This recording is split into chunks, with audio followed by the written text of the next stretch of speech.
अस्सलाम वालेकुम नाजरीन, आज 10 अगस्त 2021 है और आज की इस वीडियो में एक अहम मौजू के कई पहलुओं का जायज़ा लेने की कोशिश करेंगे। नाजरीन, हामिद मीर साहब के बारे में तो यकीनन आप जानते ही हैं कि आजकल उनकी बेताबी, बेकरारी और बेचैनी हर गुज़रते दिन के साथ उसमें इजाफा देखने को मिल रहा है और इसकी वजह समझना भी कोई मुश्किल नहीं है, क्योंकि गुज़श्ता 2-2.5 माह से वो ऑफ स्क्रीन हो चुके हैं और स्क्रीन पे दोबारा आने के लिए वो मुख्तलिफ हीले और बहाने तराश रहे हैं। नाजरीन, कल हुआ क्या? एक तो 28 मई को हामिद मीर साहब ने एक इश्तियाल अंगेज़ तकरीर की थी जिसमें उन्होंने कहा था कि हम जनरल रानी का नाम बता देंगे। ठीक है, तो उसके बाद उन्हें अपने ही इदारे ने जो है वो ऑफ एयर कर दिया। अब कल इस्लामाबाद में एक बार फिर जो वाक़या पेश आया था इमरान शफकत के साथ और आमिर मीर के साथ, ठीक है, जो FIA ने उन्हें तलब किया था, 4-5 घंटे वो FIA में रहे और उसके बाद वो अपने अपने घरों को लौट गए थे। तो कल जो है सहाफ़ियों ने एहतजाज किया कि क्यों उनको बुलाया गया था। बहरहाल ये उनका हक है, एहतजाज करना जमहूरी और आइनी हक है। तो उसके बाद फिर हुआ क्या कि उस एहतजाज के करीब रेंजर्स की एक गाड़ी जो है वो वहाँ पे गश्त कर रही थी, रूटीन पेट्रोलिंग कर रही थी।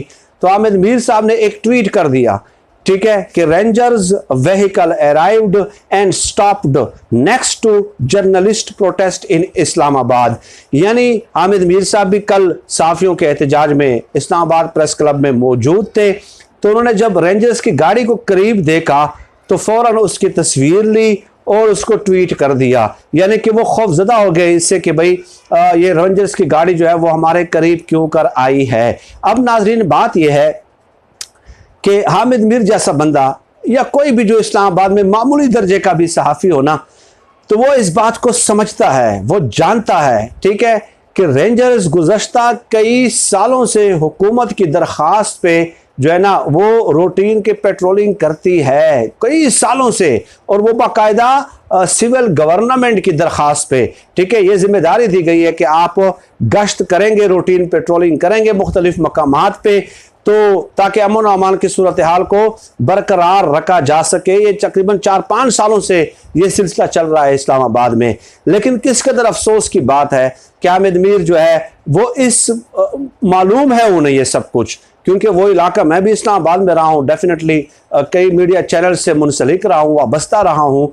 तो मैं उस इलाके में तो उमूमी तौर पे देखता हूँ कि रेंजर्स की गाड़ियाँ जो है वो रूटीन की पेट्रोलिंग करती रहती हैं उस इलाके में, ख़ासकर जहाँ इस्लामाबाद प्रेस क्लब वाक़ है F6 के करीब। ठीक है, तो हामिद मीर ने देखे किस तरह लोगों को गुमराह करने की कोशिश की। या तो उनका अंदरूनी खौफ था, अपने अंदर ही खौफ था कि पता नहीं ये क्यों आ गए हैं, या फिर वो इंटेंशनली लोगों को गुमराह कर रहे हैं कि देखे जी रेंजर्स जो है ना हमें गिरफ्तार करने आई थी लेकिन वो वापस चली गई है, या हम इतने अहम हो गए हैं कि जो है ना रेंजर्स हमें मॉनिटर कर रही है कि हम क्या कर रहे हैं। ये तो एक बात थी, बात का एक रुख था। इसके अलावा हामिद मीर साहब ने BBC हार्ट टॉक को एक इंटरव्यू दिया है, कई बातें की हैं उन्होंने, तो उसका तो डेफिनेटली एक वीडियो में अहाता हो भी नहीं सकता, लेकिन तजादात का मजमुआ थी। ठीक है, हामिद मीर साहब ने कई मौक़िफ़ ऐसे अपनाए कि अपने ही मौक़िफ़ को अगले ही लम्हे, अगले ही फ़िक्रे में मुस्तरद कर दिया।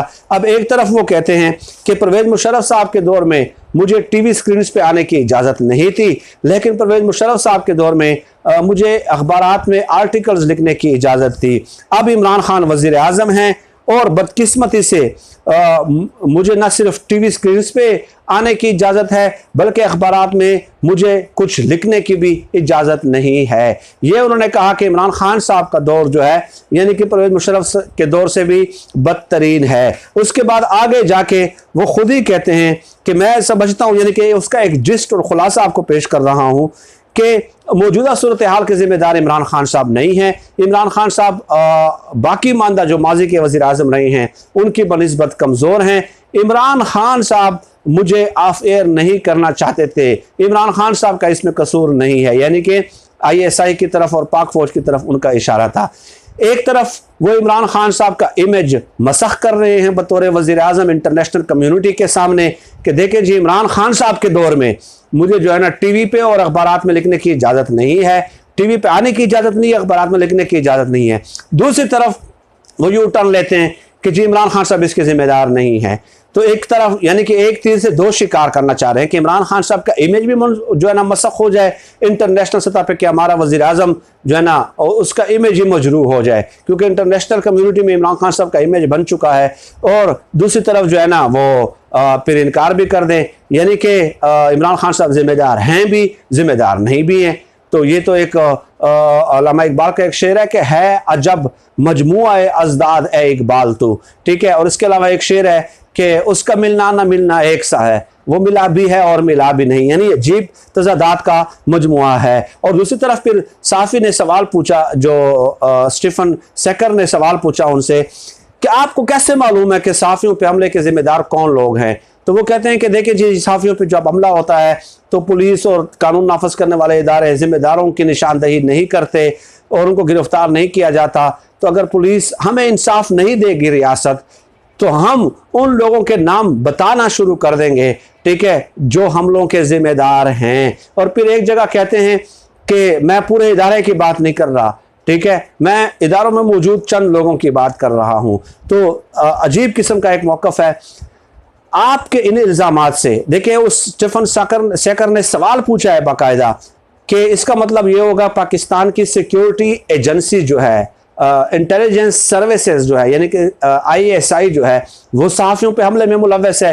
तो अहमद मीर साहब कहते हैं कि ये बातें कई बार रिकॉर्ड पे आ चुकी हैं, बैनुल अक़वामी इदारे, बैनुल अक़वामी तंजीमें, बैनुल अक़वामी ऑर्गेनाइजेशंस भी ये लिख चुके हैं। यानी कि वो ये कह रहे हैं कि हाँ जी आप जो सवाल पूछ रहे हैं कि सिक्योरिटी एजेंसीज और इंटेलिजेंस सर्विसेज ये करा रही हैं, तो अहमद मीर साहब उसकी तौसीक कर देते हैं। एक तरफ आप पूरे इदारे को बदनाम करते हैं, ठीक है, पूरे इदारे को, डेफिनेटली आपके इस बयान को तो ये लिया जाएगा ना कि ISI ये कर रही है, पाक फौज ये कर रही है। दूसरी तरफ फिर आप पतली गली से निकलने की कोशिश करते हैं कि जी मैं कुछ लोगों के नाम बता रहा हूं। तो भाई बताएं ना, आप नाम बताएं ताकि पूरे इदारे की साख पे तो सवालात न उठे। बैनुल अक़वामी लेवल पे आप नाम नहीं बता रहे, ठीक है। आप एक तरफ इमरान खान पे भी तनकीद कर रहे हैं, दूसरी तरफ यू टर्न ले रहे हैं, एक तरफ ISI पे तनकीद कर रहे हैं, फिर यू टर्न ले रहे हैं कि मैं चंद लोगों की बात कर रहा हूं।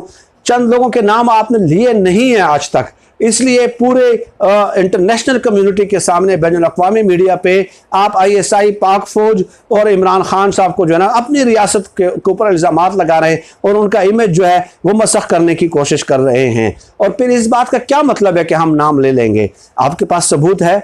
आपके पास अगर सबूत होते तो आप नाम ले चुके होते ना, अभी तक आप नाम लेना, आपको किसने रोका है? और फिर ये करना कि तहकीकात नहीं होती, तो तहकीकात की ज़रूरत ही क्या है?